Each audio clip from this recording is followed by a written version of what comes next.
Al-Qaïda dément à son tour la mort du djihadiste Mokhtar Belmokhtar. La Libye avait annoncé sa mort dans des frappes aériennes.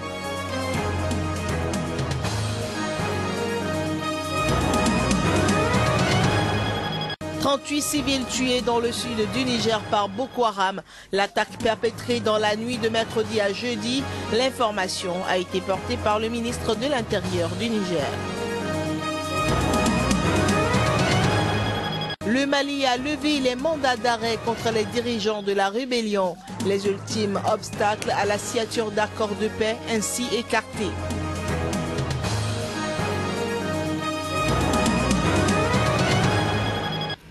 Bonjour chez vous et bienvenue dans ce rendez-vous des informations sur Sika. Tout un plaisir de vous y retrouver.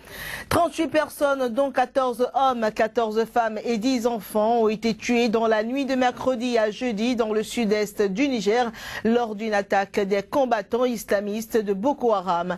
Des éléments du groupe terroriste ont mené des attaques sur les villages de Lamana et Ngoumaou, dans la commune de Gaskerou, dans la région de Difa. Il s'agit des plus lourdes pertes civiles enregistrées au Niger depuis que le pays est entré en guerre contre le groupe armé nigérian début février. D'après des témoins, les assaillants sont venus peu après 19h GMT en tirant des coups de feu et en brûlant tout sur leur passage. Du Niger, rendons-nous au Mali pour dire que le gouvernement malien a levé les mandats d'arrêt visant des responsables de la rébellion et les groupes pro-Bamako se sont engagés à évacuer la ville de Ménaka, écartant ainsi les ultimes obstacles à la signature de l'accord de paix par les rebelles pour le retour de la paix dans le nord du Mali. Un accord a été trouvé jeudi soir pour l'évacuation du groupe d'autodéfense Touareg et alliés forces pro-gouvernementales de Ménaka. Un retrait qui se fera à compter de ce vendredi. Dans une déclaration jeudi, le Conseil de sécurité de l'ONU a déclaré attendre avec impatience la signature samedi, c'est-à-dire demain, par la Zawad et de l'accord pour la paix et la réconciliation au Mali. D'ici au 30 juin prochain, la République démocratique du Congo devra passer de 11 à 26 provinces. Les nouvelles provinces naîtront du découpage de 6 des 11 actuelles, dont le Katanga qui vit peut-être ces derniers jours. Avant fin juin, cette province du sud-est du pays doit donc éclater en 4 nouvelles régions, conformément à une réforme territoriale qui divise l'opinion. Ils s'y sont résignés. Les Katangais savent que le découpage de leur province est inévitable. Rien ne semble pouvoir arrêter la mise en place des nouvelles provinces prévues par la Constitution de 2006. Et pourtant, même au sein de la majorité présidentielle, le nouveau découpage administratif du pays suscite un fort clivage au Katanga. La province sera éclatée en 4 nouvelles régions, conformément à une réforme territoriale qui divise l'opinion publique. Nous sommes contents pour ce découpage parce que nos frères qui sont ici avaient même oublié d'investir chez nous. Maintenant qu'on aura notre province, nous serons tous obligés de développer notre territoire. Je suis content pour ça.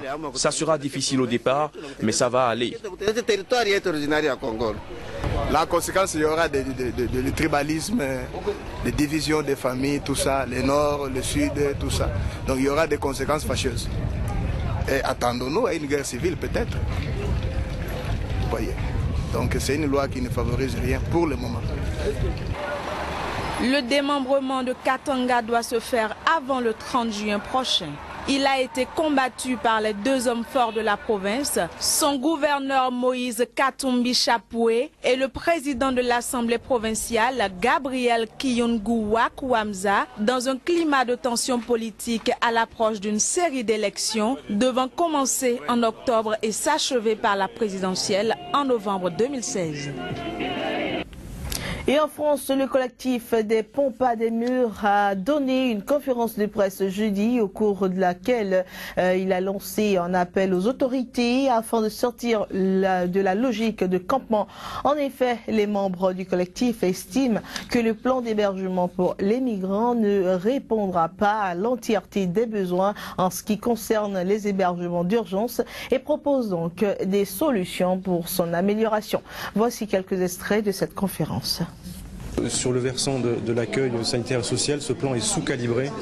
Malgré les 10 000 places proposées, parmi lesquelles 1 500 places au centre d'hébergement d'urgence, on sait déjà que ce sera insuffisant lorsqu'on sait que près de 3 000 à 4 000 personnes se trouvent dans des conditions d'extrême insalubrité, en grande précarité autour de Calais et Dunkerque, près de 1 000 à 2 000 personnes aussi dans les rues de Paris et l'équivalent entre Lyon et Menton. Il faut sortir des logiques de campement, désengorger Calais et ouvrir rapidement des dispositifs en dur à taille réduite, 200 à 300 personnes, où les personnes migrantes précaires puissent se reposer, se loger, se nourrir, bref, répondre à leurs besoins vitaux et en même temps connaître leurs droits et ouvrir leurs droits comme des demandes d'asile s'ils le souhaitent. Il faut que ces dispositifs se fassent en amont de Calais, donc il en faut à Paris, il en faudra probablement autour de Nice, autour de Lyon, bien évidemment à proximité de Calais aussi, mais on ne peut pas accepter qu'aujourd'hui l'État cautionne un campement, une espèce de bidonville à ciel ouvert autour de ce dispositif Jules Ferry qui est sous-calibré. Al-Qaïda au Maghreb islamique a démenti à son tour la mort du chef djihadiste algérien Mokhtar Ben Mokhtar, cité dans un communiqué mis en ligne dans la nuit dernière. Les États-Unis ont annoncé avoir mené dimanche un raid dans l'est de la Libye pour tenter de tuer Ben Mokhtar et le gouvernement libyen avait affirmé que Mokhtar avait péri dans la frappe. Washington a mis sa tête à prix pour 5 millions de dollars. En Afrique du Sud, une séance de questions au Parlement a été ajournée jeudi sans que le chef de l'État Jacob Zuma ne puisse prendre la parole. C'était après que les députés de gauche radicale l'ont sommé de rendre l'argent en référence au scandale lié à sa résidence d'un Kandla. Près de 3 heures plus tard et malgré une réunion des chefs de groupe parlementaires, la présidente du Parlement a ajourné la séance en raison de l'agitation provoquée par les combattants de la liberté économique de Julius Malema. Ce dernier demande à Jacob Zuma d'être honnête et de rendre purement et simplement l'argent. Et au Danemark, le Parti populaire, formation de droite populiste, hostile à l'immigration, a enregistré jeudi son meilleur score en recueillant 21,1% des suffrages à l'issue des élections législatives. Il devient donc pour la première fois le plus grand parti du bloc de droite. La première ministre, la social-démocrate Helle Thorning, a reconnu ce vendredi sa défaite. Première femme à occuper le poste de Premier ministre au Danemark, elle a annoncé qu'elle démissionnait également de sa fonction de présidente du Parti social-démocrate qu'elle a dirigé pendant 10 bonnes années. Aux États-Unis, l'auteur présumé du carnage à caractère raciste survenu mercredi dans une église de la communauté noire dans le sud du pays a été appréhendé. C'était jeudi, en fin de matinée, en Caroline du Nord. Le suspect, un jeune homme blanc de 21 ans d'âge, répondant au nom de Dylan Roof, a déjà eu affaire à la police à au moins 2 reprises, notamment pour trafic de drogue. L'acte qu'il a commis est considéré comme l'une des pires tueries motivées par la haine raciale depuis des années aux États-Unis. Et toujours parlant de ce dossier, suite à cette arrestation, quelques habitants de la Caroline du Sud ont bien voulu exprimer leur état d'âme. Nous étions inquiets au sujet de l'Irak, de l'Afghanistan. Nous pensions qu'on serait bombardé de là-bas. Mais nous avons une bombe ici même aux États-Unis et du terrorisme entre nous, entre noirs et blancs. Et il faut que les armes à feu soient retirées des rues aux États-Unis. Je ressens comme un sentiment d'incrédulité, de tristesse. Vous savez, je ne peux pas comprendre qu'un jeune homme ait pu faire cela. Tout ce que je peux faire, c'est envoyer des prières aux familles et à tout le monde, mais aussi à sa famille, celle du jeune homme. D'après ce que j'ai compris, le jeune homme a obtenu les armes à feu de ses parents. Je veux simplement comprendre comment ses parents ont pu accepter cela. Un enfant vient tuer 9 personnes et maintenant, à quoi pouvons-nous nous attendre? À présent, la revue de presse, mais avant... Pour la revue de presse, nous recevons Joël Yetonji. Joël, bonjour. Bonjour Claire et bonjour à tous. Alors nous démarrons cette revue par les nouvelles du Niger qui a été touché durement par les assauts du groupe islamiste nigérien Boko Haram après l'affront fait au Tchad. Oui, la nébuleuse Boko Haram n'a pas fini de faire parler d'elle. À Niamey affiche Boko Haram attaque 2 villages au Niger. Le bilan 30 morts. À Tunis, revient sur la même information, près de 40 civils massacrés par Boko Haram dans l'est du Niger. Et au Bénin, le remaniement tant attendu, remaniement ministériel bien sûr, tant attendu au lendemain des législatives est enfin intervenu hier. Oui, c'est enfin disponible le nouveau visage du gouvernement béninois, Afrique comme titre, la composition du nouveau gouvernement, tous sur les nouveaux venus et les anciens restés au gouvernement. À Djinakou affiche Lionel Zinsou, Premier ministre, François Abiola maintient son portefeuille, mais à un nouveau galon, celui de vice-premier ministre. La Nouvelle Tribune titre Yahi sort son dernier joker. Fraternité donne à lire les grands enseignements sur l'équipe gouvernementale. Le confrère de la matinée, pas que de la politique. Le confrère de la matinée nous invite à lire qu'Eladj Ibrahima Idrissou a été reconduit pour un nouveau mandat de 4 ans à la tête de la Confédération africaine des sports boules. Et en Côte d'Ivoire, à 4 mois des élections, de l'élection présidentielle, le paysage politique demeure mouvementé.